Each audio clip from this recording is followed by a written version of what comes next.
deal which is, taking a lot of and a long time and affecting, the whole region and the rest of the world. Mr. Mohammed Sabrin, the Managing Editor-in-Chief of Al Ahram newspaper, thank you very much for being with us tonight on Nile TV International and this special edition. Welcoming at the same time Dr. Marianne Girgis, the political analyst. Dr. Marianne, thank you very much for being with us tonight on Nile TV International. Thank you. It's always my honor.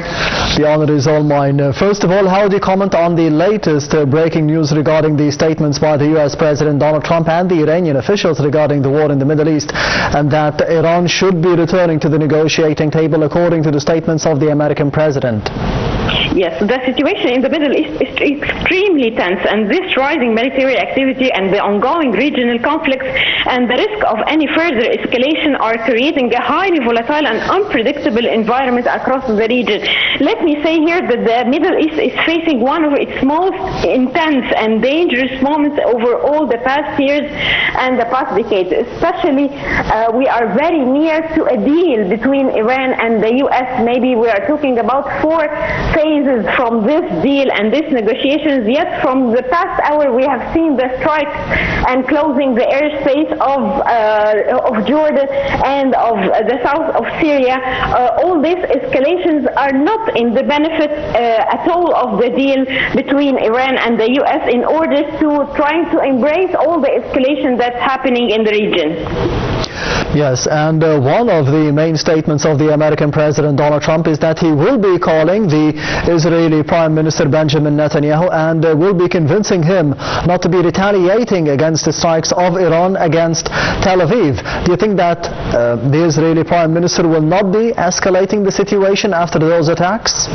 Benjamin Netanyahu, the Prime Minister, the Israeli Prime Minister, always adores, let me say here that he adores the escalation, and he wants them to get off the deal. He don't want the negotiations.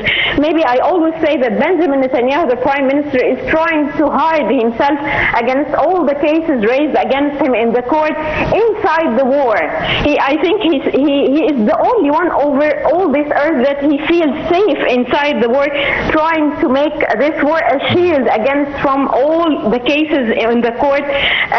He is trying to be safe. Many analysts argue that Israel appears reluctant to end the conflict at this stage, believing the continued military pressure is necessary to achieve its strategic objectives and weaken Iran's capability. Let me say also here that I always believe that Benjamin Netanyahu is trying to hide in the war, as I said, is not for the benefit either the Israeli or Iran side or even the U.S.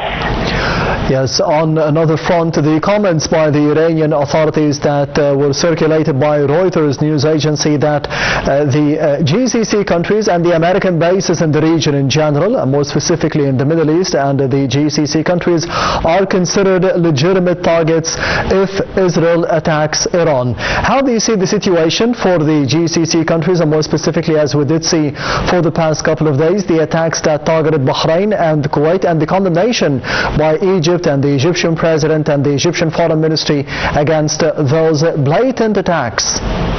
Yes, I always say that this is not the principle, this is not the main core of the principle of good neighborhood. And I always praise the Arab countries and the Gulf countries certainly for not trying to be apart from this war. Otherwise we can have another very, very black scenario in the region between the Arab countries and Iran.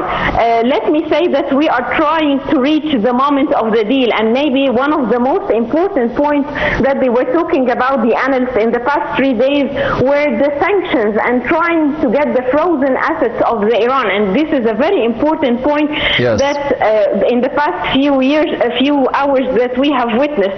As you know, that we are trying to reach a deal from 4 phases. The first phase is opening the Strait of Hormuz and trying to have a natural maritime in the Strait of Hormuz and lower the energy prices and the oil prices. This is the very first phase in the deal. The second deal is the sanctions and the frozen assets. And Iran asked and requested from the U.S. to get like $12 billion in the first phase, and I think Donald Trump was not didn't approve of this deal at all, and didn't approve of the $12 billion assets. And how do you see the situation in Lebanon affecting the overall negotiations between the U.S. and Iran? The south of Lebanon is totally a misery, and the situation there in Lebanon remains closely connected to the broader U.S.-Iran negotiations. Although the talks officially focus on the Iran nuclear program, the regional security, and all these important files, yet south of Lebanon has long been a sensitive area due to, of course, the presence of Hezbollah, and Hezbollah is trying to defend Iran, is not defending Lebanon at all. As we have seen that from the blue line of the UNIFIL, the United Nations forces, until we have reached to the yellow line of Israel, and we are talking about 12 kilometers totally occupied by the Israeli troops, and we have seen total destruction to the infrastructure, and even the citizens, the Lebanon citizens, cannot get back to their homes and cannot find anything left for their families to get. So I think Lebanon is a very important file, and we have seen the negotiations till the fourth round in Washington, in the Pentagon, trying to make it like a triad from Israel and the U.S. forces and Lebanon, and of course forces from Lebanon, and trying to bypass the United Nations troops, which are the UNIFIL. Dr. Marianne Girgis, the political analyst, thank you very much for being with us tonight on Nile TV International. And this brings us to the end of this special edition. Thank you for watching, and goodbye.